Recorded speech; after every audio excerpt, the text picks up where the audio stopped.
விவாதத்தை நான் திரு இதயதுல்லாட்டிலிருந்து துவங்குறேன். சார், பீகார் தேர்தலுடைய வெற்றி எம்ஒய் ஃபார்முலான்னு பிரதமர் சொல்கிறாரு. பீகார் தேர்தல் முடிவுகள் அனைவருக்குமான பாடம் அப்படின்னு முதலமைச்சர் சொல்கிறாரு. பீகார் தேர்தலேருந்து தமிழ்நாடு என்ன கற்றுக்கொள்ள வேண்டும் அப்படின்னு நினைக்கிறார்? பீகார் தேர்தல் ஃபார்முலான்னு ஒன்று சொல்கிறாரு பிரதமர். அதுக்கு முன்னால் இந்த தேர்தலே இன்றைக்கி ஒரு கேள்விக்குறியாக இருக்குது. தேர்தல் ஆணையத்திற்கு வெற்றின்னு தான் எல்லாரும் சொல்கிறாங்க.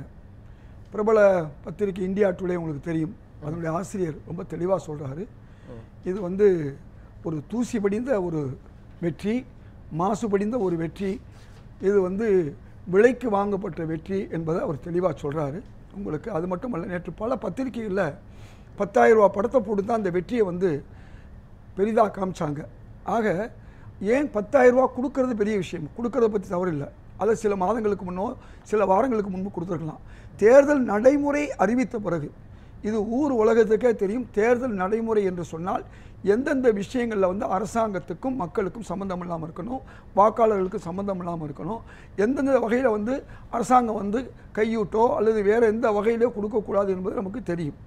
ஆனால் தேர்தல் நடைமுறைக்கு பிறகும் இதேதுல்லா சார், ஒரே ஒரு நிமிஷம். நாம தேர்தல் நடைமுறை பீகாரில் எப்போ இந்த 10,000 ரூபாவை தொழில் துவங்குவதற்கு எப்போ கொடுத்தாங்க, அந்த டேட்டு நீங்கள் நடைமுறைக்கு வந்த பிறகு அப்படிங்கிறது இன்றைக்கு ரொம்ப தெளிவாக பிரசாந்த் கிஷோர் தேதி வாரியா எத்தனை லட்சம் பேருக்கு ஆரம்பிச்சது எப்போ, எத்தனை லட்சம் பேருக்கு தேர்தல் இது அனௌன்ஸ்மெண்ட்டுக்கு பிறகு கொடுத்தாங்கிறது ரொம்ப தெளிவாக அதனால இல்லை நான் சொல்லுவேன். தேதி வாரியாக சொல்லலாம், இது அது நம்ம அதுக்குன்னு நம்ம மனப்பாடம் பண்ணிட்டு வர முடியாது.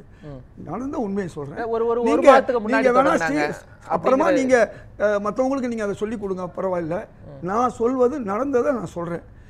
முதல்ல இது எவ்வளோ பெரிய ஒரு பிரதமரோ ஒரு ஆட்சியாளர்களோ இந்த மாதிரி செய்யலாமா, ஒரு தனி மனிதர் செய்தால் அதன் நிலைமை என்ன? ஆக தேர்தல் கமிஷன் அதை தடுத்திருக்கணும் அல்லது அதை பற்றி ஏதாவது எடுத்து சொல்லியிருக்கணும். அது கூட செய்யலை. காரணம் உங்களுக்கு நன்றாக தெரியும். தேர்தல் கமிஷன் நியமனத்திலேயே அது திரு அமித்ஷா அவர்களும் திரு மோடி அவர்களும் சேர்ந்து நியமித்த ஒரு தேர்தல் கமிஷன். இது உலகறிஞ்ச விஷயம். அது மட்டுமல்ல, எஸ்ஐஆருங்கிற ஒன்றை 60 லட்சம் வாக்குகளை பறித்தது மட்டும் இல்லாமல் 25 லட்சம் வாக்குகளை சேர்த்துள்ள சார். இல்லை, நான் ஒன்று கேட்குறேன். அமித்ஷா ஹோம் மினிஸ்டர் கூட எதிர்கட்சி தலைவர் இவங்கெல்லாம் இருக்கிறது தான் அந்த பேனல். அதில் இருக்க வேண்டியவர் பிரதமர், எதிர்கட்சி தலைவர், உச்ச நீதிமன்ற நீதிபதி. இந்த 3 பேர் முன்னாடி உங்களுக்கு தெரிந்து உச்ச நீதிமன்ற நீதிபதி எல்லாரும் இருந்து எந்த தேர்தல் ஆணையரை நியமித்திருக்கிறாங்க? இதற்கு முன்பு திரு வாஜ்பாய் அவர்கள் இருக்கும்போது சரி, டாக்டர் மன்மோகன் சிங் இருக்கும்போது சரி, உச்ச நீதிமன்ற நீதிபதி இல்லாம அந்த தேர்தல் கமிஷனர் நியமிக்கப்பட்டதே இல்லை. ஒருத்தர் சொல்லுங்க, இந்த தேர்தல் ஆணையர் உச்ச நீதிமன்ற நீதிபதி இருக்கிற பேனல் மூலமா நியமிக்கப்பட்டாங்க அப்படின்னு ஒருத்தரை சொல்லுங்க. இதுக்கு முன்ன நியமிக்கப்பட்ட அத்தனை பேருமே தான் எப்ப இந்த சட்டத்தை திருத்தினாங்களோ, எந்த சட்டத்தை உச்ச நீதிமன்ற நீதிபதிக்கு பதிலாக மத்திய அரசில் உள்ள அமைச்சர் எப்போ திருத்தினாங்களோ அன்னைக்கிலிருந்து தான் இல்லை. ஆக நீங்கள் தெரிந்து கேட்குறீங்களா தெரியாமல் கேட்குறீங்களா எனக்கு தெரியாது. ஆனால் நான் சொல்வதெல்லாம் உண்மை. இந்த சட்ட திருத்தம் என்பது உச்சநீதிமன்றமும் எதிர்த்து, நீதித்துறையும் எதிர்த்திருக்குது, வழக்கறிஞர்கள் பார் கவுன்சில் எதிர்த்திருக்கு. அதனால் இப்படி அது மட்டுமல்ல, இன்றைக்கு தேர்தல் மிஷின் கூட தயார் பண்ணுற இடத்துல இருக்கக்கூடிய அந்த டைரக்டர்ஸ் பிஜேபியை சார்ந்தவர்கள். இந்த உண்மையை நமக்கு இப்போ இல்லை, நீண்ட காலமாக தெரியும். ஆக நான் என்ன சொல்ல வர்றேன், இது ஒரு உண்மையான தேர்தல் அல்ல. இந்த தேர்தல் நம்முடைய தேர்தல் கமிஷனர் அல்லது தேர்தல் கமிஷன் செய்த ஒரு தகுதி திட்டம். அதுக்கு முன்னால் ஒரு மாதத்துக்குள்ளே இன்றைக்கி தமிழ்நாட்டில் இன்றைக்கி 13 ஆவணங்கள் காமிச்சா தான் நீங்கள் சேர முடியும், அல்லது குறைஞ்சபட்சம் பாஸ்போர்ட்டாவது இருக்கணும். எத்தனை ஏழைகள்கிட்ட பாஸ்போர்ட் இருக்குது? பாதிக்கு 2022 நீங்கள் ஒரு வீட்டில் குடியிருந்தால் தான் நீங்கள் அந்த ஆதாரத்தை காமிக்க முடியும். இன்றைக்கி எத்தனை ஏழைகளுக்கு சொந்த வீடு இருக்குது, எத்தனை ஏழைகள் வாடகை வீட்டில் இருக்காங்க? இதையெல்லாம் பார்க்கும்போது தொடர்ந்து இந்த எஸ்ஐஆர் என்பது ஒரு மாதத்தில் நடந்ததுனால தான் இந்த பாடம் கற்பிக்கிறதுக்கு வர்றேன் நான். தமிழ்நாடு மட்டுமல்ல, எங்கெல்லாம் இந்தியா கூட்டணிகள் இருக்கிறதோ அவர்களெல்லாம் பாடம் கற்றுக்கொள்ள வேண்டும். இந்த எஸ்ஐஆர் விஷயத்தில் கட்சிகள், கட்சி தொண்டர்கள், இந்தியா கூட்டணி ஒட்டுமொத்தமாக மக்களுக்கு உதவ வேண்டும் என்பது ஒரு பாடம். ஏன்னா அப்படி செய்யலைன்னு சொன்னால் பீகாரில் நடந்தது தான் இங்கே நடக்கும். ஆக இப்படி பல்வேறு விஷயங்கள் உங்களுக்கு ஆசாராம் பாபுன்னு ஒருத்தர் கொலைப்பழி அவருக்கு இருந்து அவர் உள்ளே இருந்தார். அவரை வெளியே கொண்டு வந்து பெயிலில் கொண்டு வந்து அவருடைய கட்டடத்தில் பல சட்டமன்ற உறுப்பினர்களுடைய தேர்தல் வாக்கு எண்ணிக்கை நடந்திருக்கு. அவரே என்ன பண்ணியிருக்காரு, அவருடைய வாகனங்களில், அவருடைய கல்லூரி வாகனங்களில் கொண்டு வந்து அவர் வந்து இரவோடு இரவாக அந்த வாக்கு பெட்டிகளை மாற்றுவதற்கு ஏற்பாடு பண்ணி அங்கே என்ன நடந்திருக்குன்னு சொன்னால் உங்களுக்கு மின்சாரம் அணைக்கப்பட்டிருக்கு. இப்படி பல இடங்களில் அங்கே பீகாரில் நடந்ததும் வெட்ட வெளிச்சத்துக்கு வந்திருக்கு. இப்படி அது மட்டும் இல்லை, எம்எல்ஏ இருக்கக்கூடியவர், அதிகாரத்தில் இருக்கக்கூடியவர்கள் வாக்குச்சாவடியை மிரட்டி வாக்குச்சாவடியில் இருப்பவர்களை வெளியே அனுப்பிச்சு விட்டுட்டு வேலையை பார்த்தது வருது. இவ்வளவு தகவல்களும் வந்து கொண்டு இருக்கிறது. ஆக அதனால தான் வெற்றி. அதுதான் வெற்றிக்கு மிக காரணம். நான் என்ன சொல்ல வரேன், இதுக்கு முன்ன voting machine problem. Congress Tejashwi Yadav இந்த கூட்டணி இதுக்குள்ள அங்க எந்த பிரச்சனையும் இல்லை. கூட்டணி அமைக்கிறதா இருக்கட்டும், இல்ல என்ன கேட்கிறேன்னா அதெல்லாம் பேசணும். ஒரு காங்கிரஸ் தலைவரா பீகார்ல என்ன நடந்துச்சு, பிரியங்கா காந்தி அவர்கள் பிரச்சாரத்துக்கு போனாங்களா, கடைசி நேரத்தில் ராகுல் காந்தி பிரச்சாரத்துல இருந்தாரா, இந்த மாதிரியான விஷயங்கள் எல்லாம் நீங்க பேசணும். நான் சொல்றேன், குற்றச்சாட்டுகள் கொஞ்சம் இல்ல கேட்டுட்டீங்க, நான் சொல்றேன் ப்ளீஸ். வேற ஏதாவது கேட்கணும்னா கேட்டுருங்க. அதாவது ஆர்கே சிங்னு முன்னாள் மத்திய அமைச்சர் பாஜக, இன்னைக்கு பாஜகல இருந்து விலகி இருக்கார். என்ன சொல்றாரு தெரியுமா, பாஜகவுடைய வேட்பாளர்கள் பெரும்பாலானோர் குற்றவாளிகள், குற்றம் சாட்டப்பட்டவர்கள் சொல்லி சொல்ல வர்றேன். பிரியங்கா காந்தி அவர்கள் ஏன் பிரச்சாரத்துக்கு போகல? ஏன்னா உங்களுக்கு நேரம் 6 நிமிஷம் முடிஞ்சிருச்சு. நீங்க பிரியங்கா காந்தி ஏன் பிரச்சாரத்துக்கு போகல, கடைசி நேரத்தில் ராகுல் காந்தி ஏன் பிரச்சாரத்திற்கு போகல, அகிலேஷ் யாதவ் காங்கிரஸ் போட்டியிட்ட எந்த தொகுதிகளுக்கும் ஏன் பிரச்சாரத்துக்கு போகல, இந்த காரணங்களை இதே இதுல வைக்கணும்ல. அது வைக்கிறது தான் ஆரம்பிக்கிறேன், நீங்க வைக்க விட மாட்டேங்கிறீங்களா? இந்த சொல்லி இன்னைக்கு நடந்த சம்பவம் உங்களுக்கு டைம் இவ்வளவுதான் கொடுக்க முடியும். இந்த கேள்விகளுக்கு இதே இதுல மக்களுக்கு விளக்கம் கொடுக்கணும். எதுக்கு விளக்கம் கொடுக்கிறேன்? நீங்க ஆர்கே சிங் உடைய ரெண்டாவது விஷயம் சார், இவங்க இந்த 3 விஷயத்துக்கும் என்னுடைய நான் முடிச்சிருப்பேன். நீங்க என்ன பேச விடாம மக்களுக்கு தடுக்கிறீங்க நான் நினைக்கிறேன். அவர் என்ன சொல்றாரு, இது மாதிரி ஒவ்வொரு கூட்டணிகளையும் பிரச்சனை நடந்திருக்கு.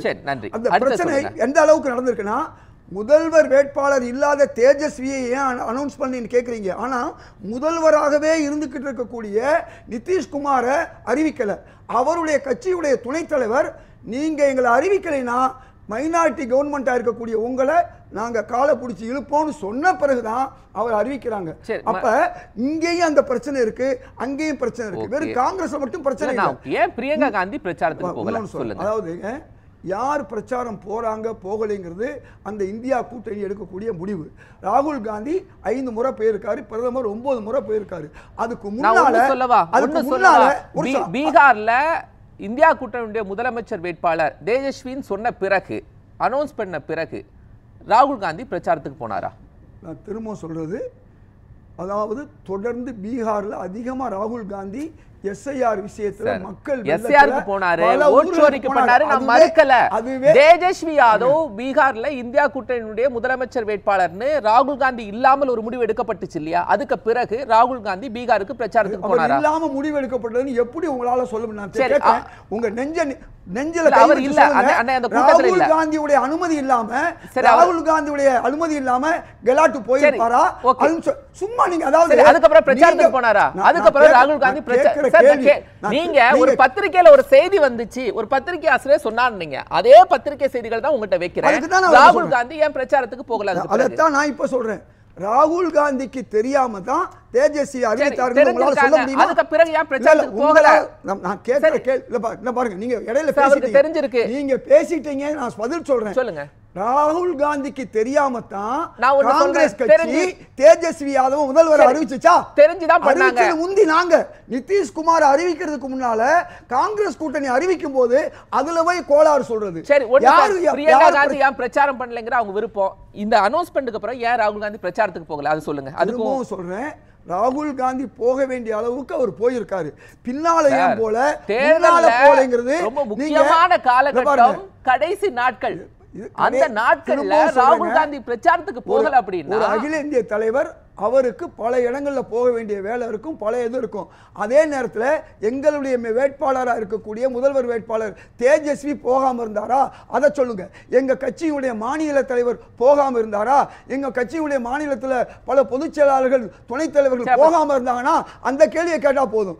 நீங்க திரு மல்லிகார்ஜுன கார்கே போல, திரு கேசி வேணுகோபால் ஏன் போல, ஏன் தமிழ்நாடு காங்கிரஸ் தலைவர் செல்வ பெருந்தகை போகல, ஏன் சித்தராமையா போகல?